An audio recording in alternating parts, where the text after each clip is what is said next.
বিয়াম স্কুলের প্রিয় ছাত্রছাত্রী সবাই কেমন আছো? আশা করি লকডাউনের মধ্যে খুব একটা সবাই ভালো নেই। দীর্ঘ সময় ধরে ঘরে বসে থাকতে কাউরেও ভালো লাগে না, কিন্তু তারপরে তো পড়াশোনা চালিয়ে যেতে হবে। তা যাই হোক, তোমাদের এখন যেহেতু কোনো উপায় নেই, তোমাদের যেভাবে হোক পড়াশোনাটা চালিয়ে যেতে হবে। এই জন্যই আমি তোমাদের ক্লাস নেওয়া শুরু করতে চাচ্ছি। এখন দেখা যাক কত দূর পারা যায়।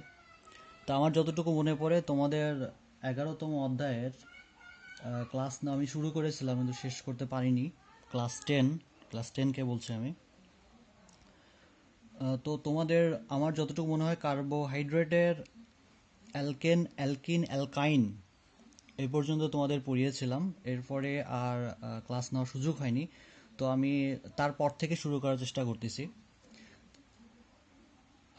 তা দেখো কি করা যায়। আমি আরেকটা ব্যাপার হচ্ছে, সেটা হচ্ছে তোমরা হয়তো বা বলতে পারো কেন এই ইউটিউব সিস্টেম, সবাই তো অনলাইনে সরাসরি নিচ্ছে। এর একটা প্রবলেম আছে, দুটো প্রবলেম আছে। একটা প্রবলেম হচ্ছে যে আমার বাড়িতে নেটওয়ার্কের অবস্থা খুব খারাপ। বাড়িতে বসে সরাসরি ক্লাস নেওয়া সম্ভব নয়। আর একটা ব্যাপারটা হচ্ছে যে তোমরা যদি ইউটিউবে যদি তোমরা লেকচারগুলো পাও, সেখান থেকে তোমরা এগুলো ডাউনলোড করে বারবার দেখতে পারো, বা এবার দেখে দেখে তোমরা এটা নোটও করে ফেলতে পারবা। তো আসো আমরা শুরু করি। প্রথমেই যেটা আছে সেটা হচ্ছে আমাদের পলিমার ও পলিমারকরণ বিক্রিয়া।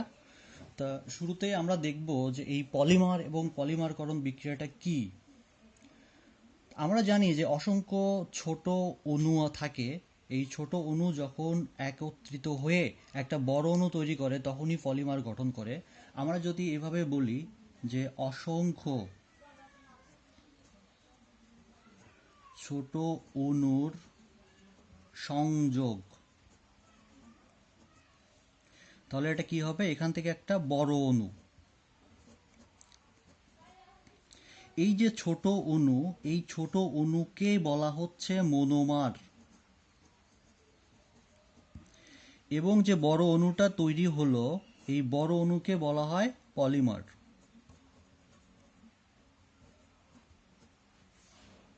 এখন দেখো মনোমারগুলো আসলে কিরকম। তা আমরা যদি এ এ এ এরকম চিন্তা করি, এরকম একটা চেইন, আমরা জানি যে পলিমার মানে হচ্ছে বড় ধরনের একটি যৌগ, অনেক ভারী একটা যৌগ। তা এইটা যদি একটি অনেক বড় একটি যৌগ হয়, তাহলে এখানে যে এ আছে এটাকে বলা হবে মনোমার। ঠিক একইভাবে এরকম যদি একটি যৌগ হয়, এরকম যদি একটি যৌগ হয়, দেখো এখানে এ বি, আবার এখানে এ বি, এখানে এ বি, মানে একই ধরনের আছে, একই ধরনের কোনো একটি অণু যদি রিপিট হয়, সেই ক্ষেত্রে বলতে পারি যে এই যে রিপিটিং যে যৌগটা আছে, এই এ বিটাই হচ্ছে এখানে মনোমার।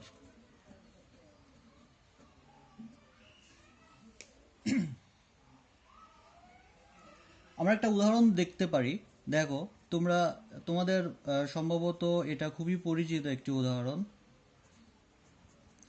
এরকম একটি যৌগ যদি হয়, এখানে এন সংখ্যক আছে, পলিমারকরণ। এটা পলিমারকরণ কি হলে কি হবে?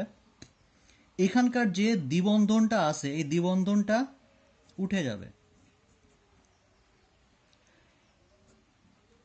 এবং এখানকার যে একটা হাইড্রোজেন আছে, এই একটা হাইড্রোজেন কি হবে?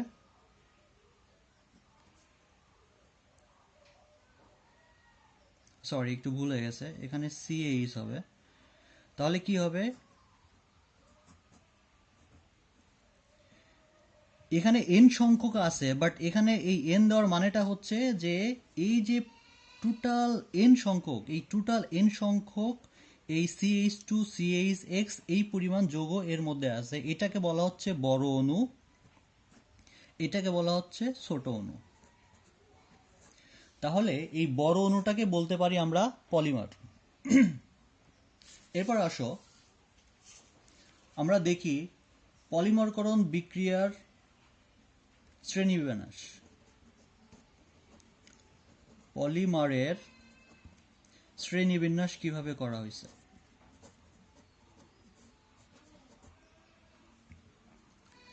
এটাকে দুই ভাগে ভাগ করা হয়েছে, একটা হচ্ছে প্রাকৃতিক পলিমার আর দুই নম্বরটা হচ্ছে কৃত্রিম পলিমার। তাহলে প্রাকৃতিক পলিমারটা কি জিনিস? প্রাকৃতিক পলিমার মানে বোঝাচ্ছি যে আমরা প্রকৃতি থেকে যেসব পলিমার পাই, যেমন উদ্ভিদ দেহ বা প্রাণী দেহ, এগুলো থেকে আমরা যে পলিমারগুলো পাই সেটা হচ্ছে প্রাকৃতিক পলিমার। তো দেখো, স্টার্চ ওর সেলুলোজ,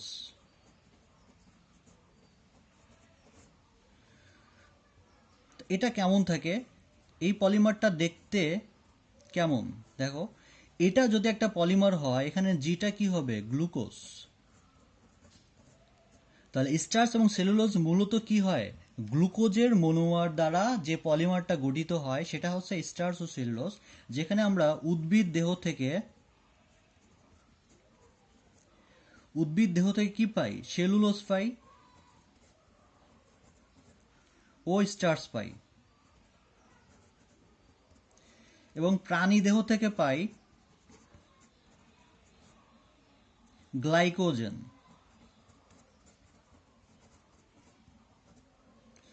মজার ব্যাপারটা হচ্ছে যে এই যে সেলুলোজ এবং গ্লাইকোজেন, এই দুটোই হচ্ছে কার্বোহাইড্রেট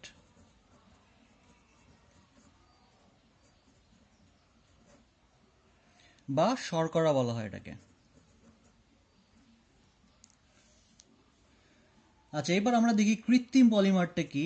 কৃত্রিম কৃত্রিম পলিমারটা আসলে কিছুই না, এটা হচ্ছে মূলত প্লাস্টিক।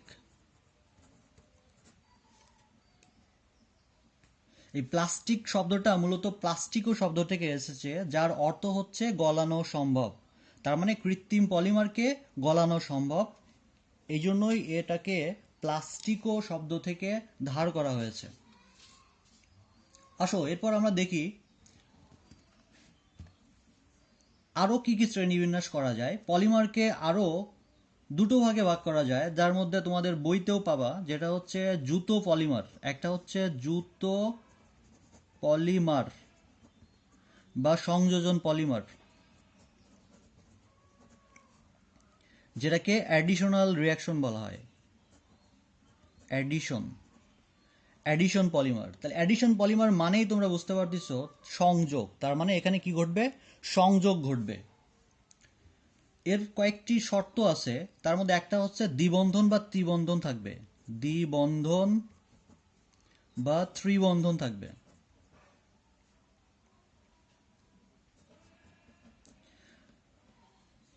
দুই নম্বর হচ্ছে কেবলমাত্র এক ধরনের অণুর মধ্যে এদের অংশগ্রহণ হয়। তার মানে কি? শুধুমাত্র এক ধরনের অণুর মধ্যে কি হবে? এদের বিক্রিয়া ঘটবে।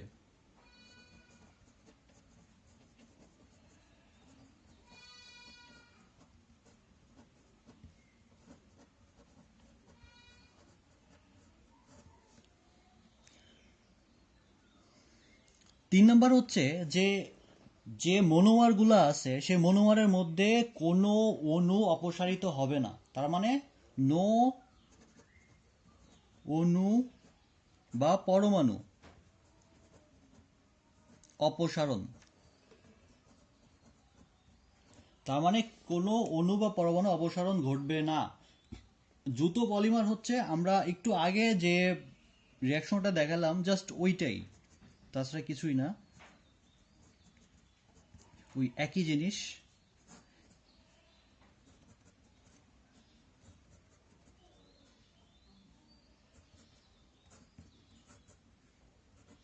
এটা হচ্ছে একটা জুতো পলিমার বিক্রিয়া। আসো, আমরা দেখি জুতো পলিমার বিক্রিয়া আসলে কিভাবে ঘটে। আমরা দেখেছি ইথিন হচ্ছে, এটাকে যদি আমরা ইথিন ভাবি, এই এখানে CH2 আছে, এখানে CH2 আছে, একটা হাইড্রোজেন আমি এখানে দিলাম। এখন এটা হচ্ছে একটা ইথিন, তার মানে এটা হচ্ছে একটা মনোমার। তাহলে এই মনোমারটা কিভাবে আসলে চেইন গঠন করে আমরা দেখি। দেখো, এই যে দ্বিবন্ধন আছে, দ্বিবন্ধনটা মাঝখান থেকে কি হয়? ভেঙে যায়।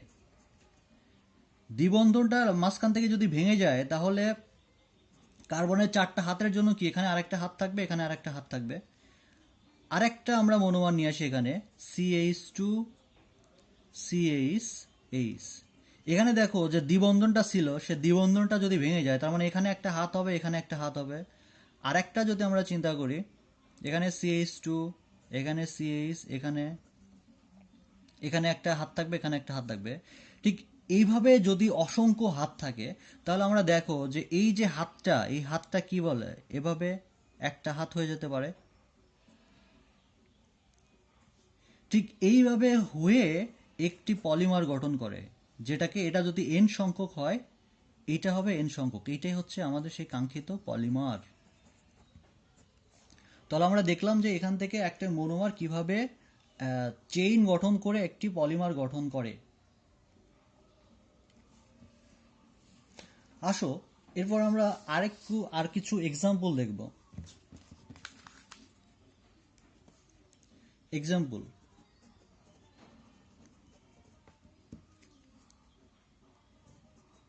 CH2 CH CH3, এটা হচ্ছে প্রোপিন। CH2 CHCl, এটা হচ্ছে ভিনাইল ক্লোরাইড।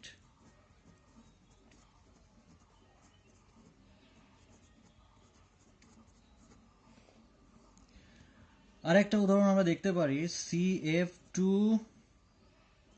CF2, এটা টেট্রাফ্লোরোইথেন, টেট্রাফ্লোরোইথিন।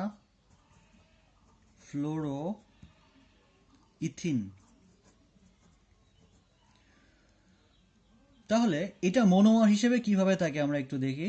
তাহলে CH2 CH, এটাকে আমরা একটু নিচে লিখব। তাহলে কি এটা মনোমার যদি হয় তার মানে এটা এন সংখ্যক থাকবে। তাহলে এটা কি হবে, পলিমারকরণ। এটা কি হবে, CH2, আমরা একটু আগেই দেখেছি কিভাবে এটা ভেঙে যায়, CH3 CH। তাহলে আমরা পলিমারটা অলওয়েজ এই যে এখানে যে বন্ধনটা আছে ঠিক বন্ধনের উপর এই থার্ড ব্র্যাকেটটা হয়, এখানে এন হয়, এবং এটার একটা বিশেষ নাম আছে সেটা হচ্ছে পলিপ্রোপিন।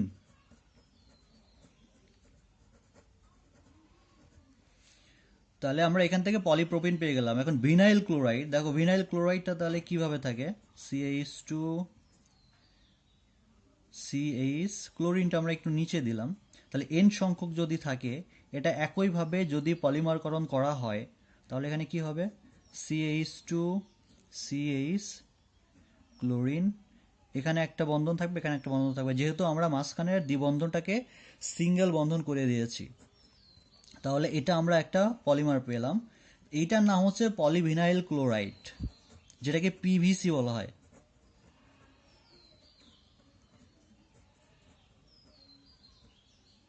ক্লোরাইড, এটা সংক্ষেপে PVC বলা হয়। তোমরা যে PVC পাইপ দেখো, এটা হচ্ছে সেই PVC পাইপ যেটা এভাবে তৈরি করা হয়। আরেকটা আছে টেট্রাফ্লোরোইথিন। এখন দেখো এটা কিভাবে পলিমারকরণ বিক্রিয়ায় অংশগ্রহণ করে। সরি, CF2, তাহলে CF2 আমরা কিভাবে হয় আগেই শিখেছি। এফটা যদি আমি একটু নিচে দেই আর নিচে উপরে একটা দিলেই হবে, এখানে এন হবে। তাহলে এটির নাম হচ্ছে পলি টেট্রাফ্লোরোইথিন। পলি জাস্ট আগে শুধু একটা পলি হবে, পলি টেট্রাফ্লোরো ইথিন। এটির একটি সাধারণ নাম আছে যেটাকে টেফলন বলা হয়। টেফলন, টেফলন, এটা একটি সাধারণ নাম আছে, টেফলন। ওকে, এরপর আমরা দেখব ঘনীভবন পলিমারটা আসলে কি। ঘনীভবন পলিমার 2 নম্বর শ্রেণীবিন্যাসে যেটা আছে, ঘনীভবন পলিমার। ভিডিওটা মনে হচ্ছে একটু বড় হয়ে যাচ্ছে, যাই হোক। এর ইংলিশ একটা নাম হচ্ছে কনডেনসেশন। Condensation polymer. আচ্ছা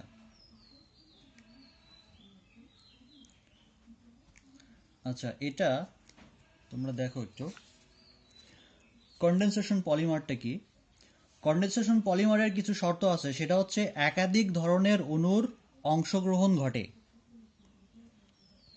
2 নম্বরটা হচ্ছে কমপক্ষে এক অণু পানি বা এক অণু কার্বন ডাইঅক্সাইড অপসারিত হয়। তার মানে যে পলিমারটা আমরা পাই সেই পলিমারের কি হয়, পলিমার থেকে এক অণু পানি বা এক অণু কার্বন ডাইঅক্সাইড অপসারিত ঘটে। 3 নম্বরটা হচ্ছে দ্বিবন্ধন বা ত্রিবন্ধন জরুরি নয়। তার মানে এখানে দ্বিবন্ধন বা ত্রিবন্ধন থাকুক না থাকুক ওটা ডাজ নট এ ম্যাটার। যেমন অ্যাসিড, অ্যালকোহল, অ্যামিন এগুলো দ্বারা কি হয় এই পলিমারটা গঠন করে। আমরা একটা উদাহরণ দেখতে পাই। তো দেখো H double O C, CH2 4 C double O H, এটাকে বলা হয় হেক্সেন ডায়োইক অ্যাসিড। এটা যখন এই হেক্সা মিথিলিন ডায়ামিনের সাথে বিক্রিয়া করে, এটা NH8 CH2 6 NH8, এই হেক্সামিথিলিন ডায়ামিনের সাথে বিক্রিয়া করে, তখন এখান থেকে কি হয়, আমরা এই যে যে ঘরটা দেয়া আছে দেখো, এখান থেকে OH এবং এখান থেকে এইচ, এই দুটো কি হয়েছে অপসারিত হয়ে, তার মানে পানি অপসারিত হয়ে গেছে। পানি অপসারিত হয়ে এখানে কি হয়েছে দেখো, এখানে CO, এই যে CO OH এই যে এটা চলে গেছে, তারপর NH, এই NH যুক্ত হয়েছে, এটা যুক্ত হয়ে গেছে। এখন দেখো এই যে দুই পাশ থেকে, এই দুই পাশ থেকেও কি হয়েছে, একটা পানি, এক অণু পানি অপসারিত হয়েছে।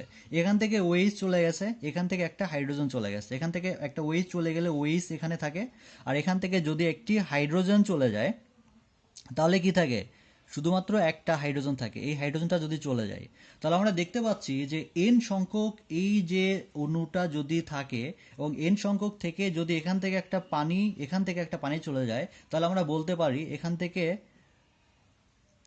2N পানি অপসারিত হয়েছে। এটা আমি একটু ভালো করে লিখি,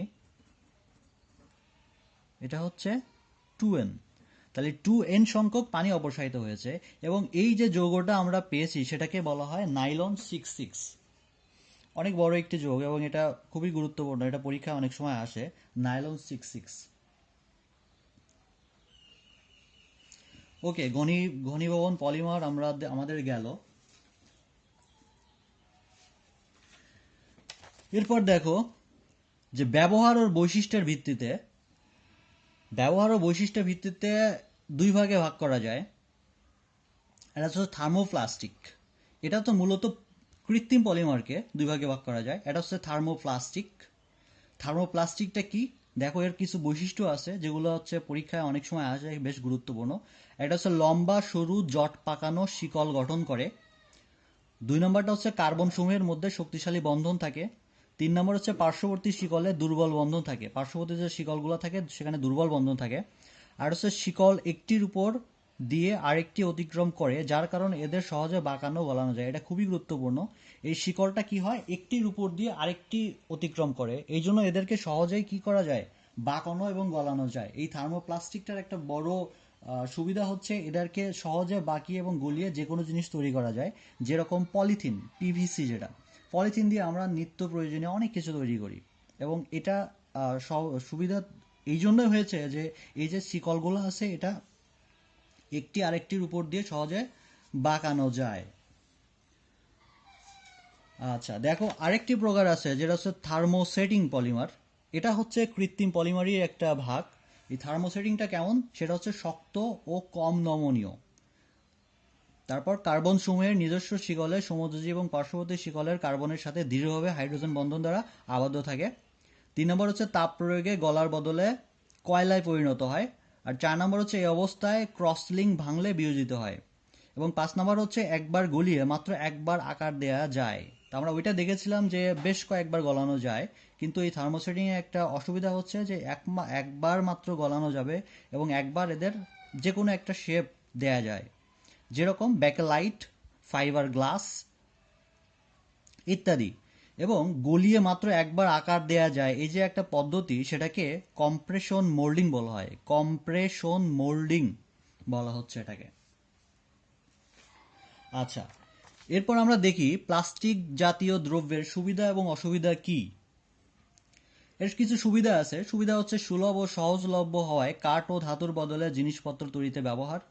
2 নম্বর হচ্ছে ক্ষয় হয় না, রাসায়নিক বিক্রিয়া করে না। 3 নম্বর সহজে রং করা যায়, বিদ্যুৎ অপরিবাহী। 4 নম্বর ওজনে হালকা, পরিবর্তনযোগ্য, দীর্ঘস্থায়ী ও আবহাওয়া দ্বারা ক্ষতিগ্রস্ত হয় না। আচ্ছা, আমি বেশি সময় নিব না। এখন অসুবিধাগুলো কি আছে? সহজে বিয়োজিত হয় না, মাটি দূষণ হয়। যেহেতু এটা সহজে বিয়োজিত হয় না, আমরা জানি যে অন্যান্য যে পদার্থগুলো আছে এবং ব্যাকটেরিয়া দ্বারা তা কি হয়, এটা পচে সেটা মাটির সাথে মিশে সার হয়ে যায়, কিন্তু এগুলা কি হয় না, সহজে বিয়োজিত হয় না, এ কারণে মাটি দূষণ হয়।